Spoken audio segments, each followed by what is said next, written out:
Sometimes y'all get on my butt for wearing ugly clothes. Here's a flashback to last week's video.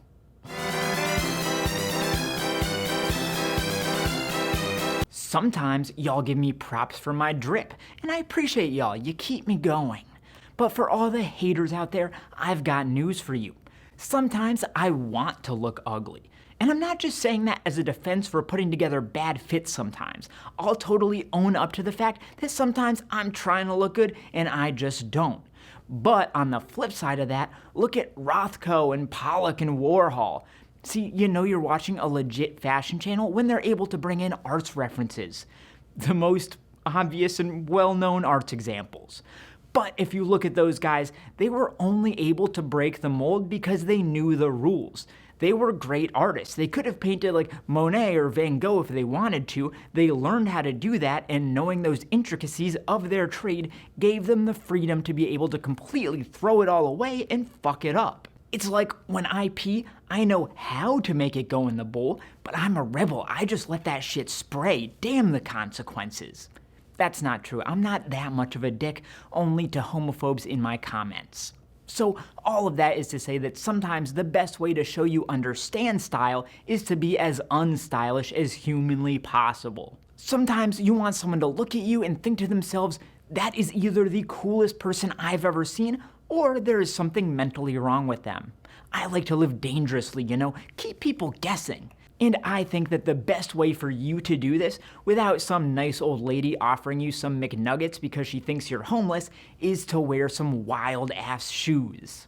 But first, I've looked into it, and a very, very small percentage of you are actually subscribed to the channel. It's completely free. Just press that button, and you will not regret it. Thank you so much. So why are shoes the best item of clothing to go ugly?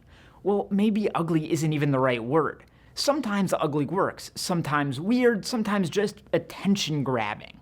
I think it's because shoes are simultaneously the most and least important part of a look. Some days I'll put together a fire fit, and I'll put on my grubby skate shoes that are worn to hell from too many heel flips. Yeah, heel flips, don't ask me about kick flips. Fuck kick flips, alright? I'll put those shoes on, and it doesn't take away from the fit at all. Or I can go out in my nastiest t-shirt, boring sweatpants that I wore to bed the night before, and if I pair them with some flame sneakers, suddenly I'm LeBron heading to practice all dripped out, But let's talk about when it makes sense to pull out those weirdo sneakers. First, let's go casual. We're just chilling at the crib, quarantining and whatnot, and we realize we've got to go to Dunkies because we need a caffeine fix.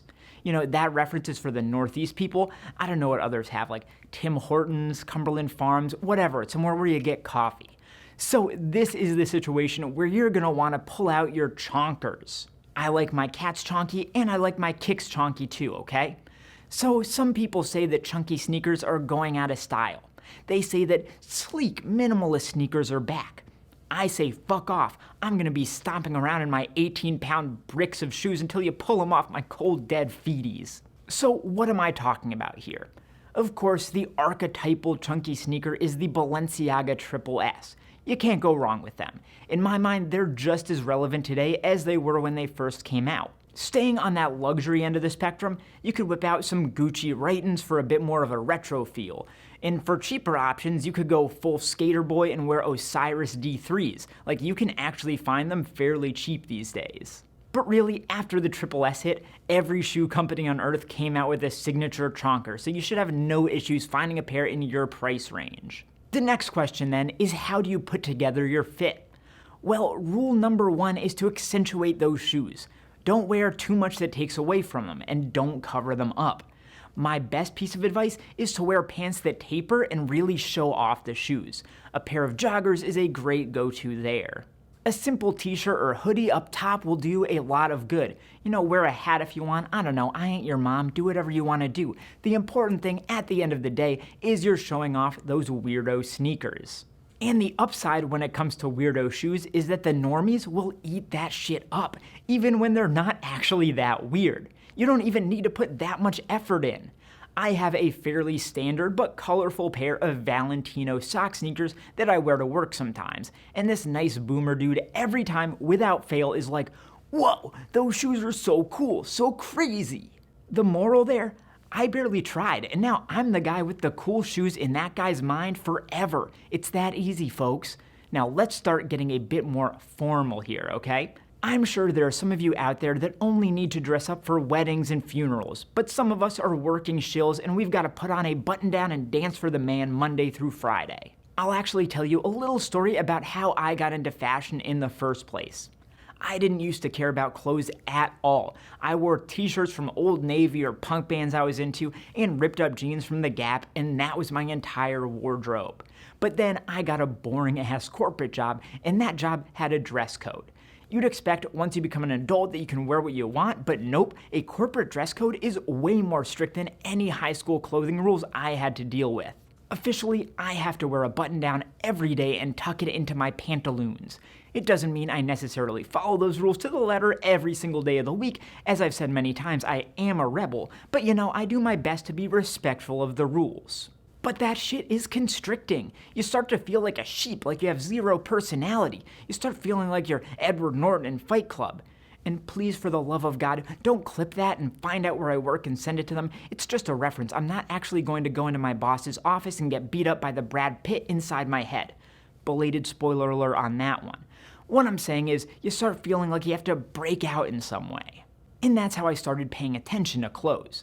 I started trying to find ways to show my individuality while also looking presentable.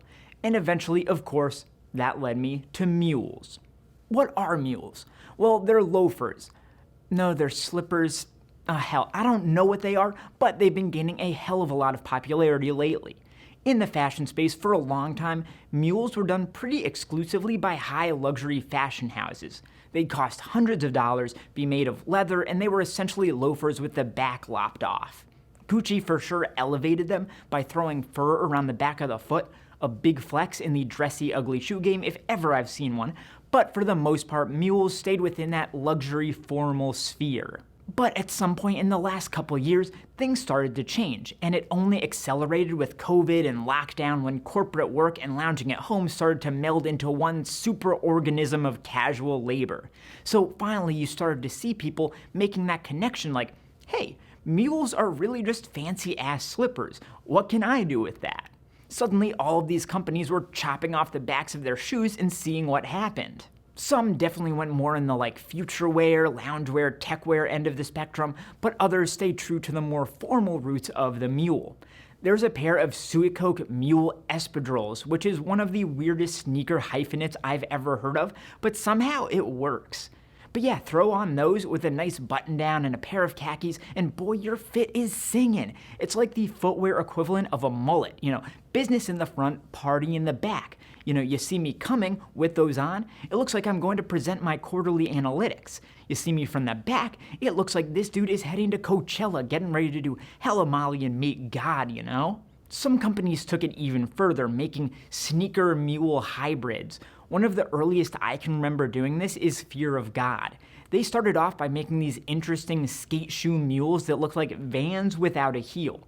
However, I think they really hit their stride, pun motherfucking intended, when they included the style with their minimalist sportswear-inspired Essentials line. For these, they just took a really sleek kind of running shoe silhouette and obviously lopped the back off. So now you're not running anywhere because these things would just fly off your damn feet, but you look mad good doing it.